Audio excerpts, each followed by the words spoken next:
The ground underneath parts of Houston has dropped by more than 10 feet in the last century.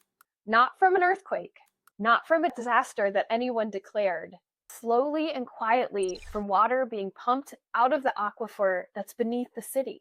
This is called land subsidence, and it's happening in dozens of American cities right now. Houston, Phoenix, parts of California's Central Valley, and sections of Las Vegas.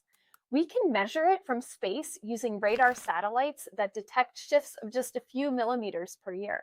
So here's how it works, because the aquifers aren't these lakes or rivers that are underground. They're more like a hard, wet sponge, where you have water being held in the pore space between the grains of rock and sediment. And when you pump the water out, the grains compress together, so that sponge collapses. And what makes it permanent is that in most cases, it doesn't bounce back. So we can refill the aquifer with water, but it doesn't stretch the rocks out. It doesn't stretch out that sponge. The ground doesn't recover. The compression is inelastic. You've permanently reduced the storage capacity of the rocks. So the surface drops and roads crack, house foundations shift, and in coastal areas, you've moved the land closer to sea level and sometimes below it. In Houston, where I used to live, that's not theoretical. It's happening. There are more floods, and neighborhoods that didn't flood before are now flooding regularly. The ground moved, not the water.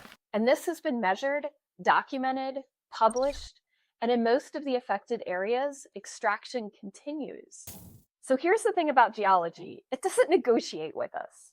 The rock compresses according to physics, not policy.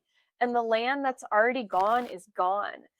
And in the places that are still pumping the water, the compression is still happening right now, just a few millimeters at a time, while we're having this conversation. The ground underneath you is probably a little bit lower than it was before, and unfortunately, that's not going to change. And in some places, it's really starting to add up.